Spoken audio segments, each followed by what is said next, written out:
அடுத்த 20 ஆண்டு காலம் 25 ஆண்டு காலத்துக்கு தங்கத்தோட விலை ஏறாமலே போகலாம். ஆனா நான் சொல்றது அமெரிக்கன் டாலர்ல. ஓகே.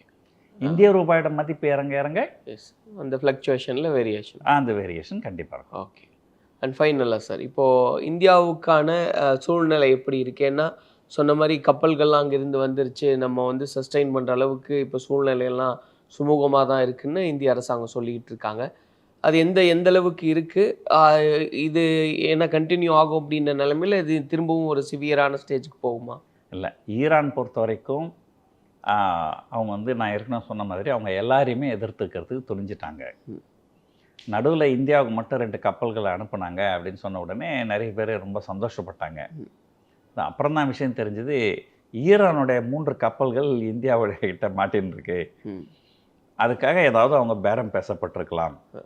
நாங்கள் ஒரு 2 கப்பல் அனுப்புகிறோம், நீங்கள் எனக்கு அந்த கப்பலை எனக்கு திருப்பி அனுப்புங்க அப்படின்னு சொல்லிட்டு இருக்கலாம்.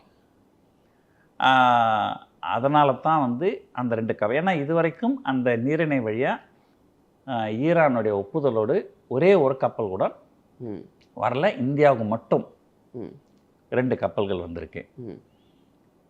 அதுக்கப்புறம் நீங்கள் இன்னும் கொஞ்சம் அரசியலாக பேச போனீங்கன்னால், அடிப்படை பிரச்சனை வந்து யாருக்குதாக்கா ஈரானுக்கும் இஸ்ரேலுக்கும் தான். அமெரிக்கா வந்து உதவி பண்ணுறாங்க இஸ்ரேலுக்கு.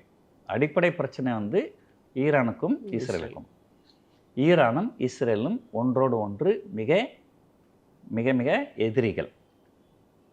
அப்படி இருக்கும்போது அந்த போர் ஆரம்பிக்கிறதுக்கு ஒரு 2 நாளைக்கு முன்னாடி தான் நம்ம பாரத பிரதமர் வந்து இஸ்ரேலுக்கு போயிட்டு வந்தார். அப்போது இந்தியா வந்து இஸ்ரேலுக்கு ஒரு நட்பு நாடு அப்படிங்கிற மாதிரியான ஒரு இமேஜ் வந்து இங்கே இருக்குது. அப்படி இருக்கும்போது எந்த நாட்டுக்குமே கப்பல் அனுப்பாமல் இந்தியாவுக்கு மட்டும் எப்படி அந்த ஈரான் 2 கப்பல் அனுப்பிச்சிருக்கிறாங்க? ஓகே. அப்போ அதுக்கு உள்ள ஏதோ சில விஷயங்கள், ஒரு அரசியல் மூவ் இருக்கும், அரசியல் இருக்குது. ஓகே. நம்ம அரசியல் பற்றி அதிகமாக பேச முடியாது. சில நேரங்களில் தவறை செஞ்சு தான் பிரச்சனையை சமாளிக்க முடியும் அப்படிங்கிற ஒரு நிலைமை இருக்கும்போது அதையும் செய்வார்கள். இல்லை, எண்ட் ஆஃப் த டே இந்தியர்களுடைய நலனை தான் பிரைமரியாக பார்ப்பாங்க இல்லையா சார்?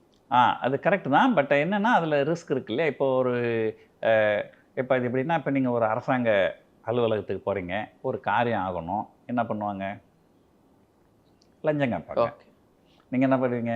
லஞ்சம் கொடுத்துட்டு வேலையை முடிச்சுட்டு வந்துடுவீங்க. இது மாதிரி கூட இன்டர்நேஷ்னல் லெவலில் கூட நடக்கும். அதாவது இங்கே ஈரான் வந்து தோத்துக்கினே இருக்கிறாங்க, அவங்களுக்கு இன்னும் நிறைய ட்ரோன் தயாரிக்கணும், இன்னும் மிசைல் தயாரிக்கணும், அவங்களுக்கு காசு பத்தலை. அவனா நீங்கள் எங்களுக்கு இவ்வளோ காசு கொடுத்தாக்கா நாங்கள் உங்கள் கப்பலை விடுவோம் அப்படின்னு சொல்கிறதுக்கும் வாய்ப்பு இருக்குது. ஓகே. ஒரு அனுமானம். இது எல்லாமே வந்து அனுமானம் தான். இது எதுவுமே உங்களுக்கு செய்திகள் வந்து வெளியே வராது. இது இப்போ நீங்கள் அரசாங்க அலுவலகத்தில் போய் லஞ்சம் கொடுக்குறீங்க, அது என்ன உங்களுக்கு அஃபிஷியலாக இதா அதை பற்றி பேச முடியுமா? அப்படி தான் இது. ஆனால் அந்த மாதிரி நடந்தாலுமே அவங்க நட்பு நாடுகளுக்கு தான் முதல்ல பணம் கொடுத்தாலுமே நட்பு நாடுகளுக்கு தான் அவங்க முதலிடம் கொடுப்பாங்களே தவிர, இஸ்ரேலுக்கு நெருக்கமாக இருக்கின்ற இந்தியாவுக்கு கொடுப்பாங்களா அப்படின்னா அது தெரியல.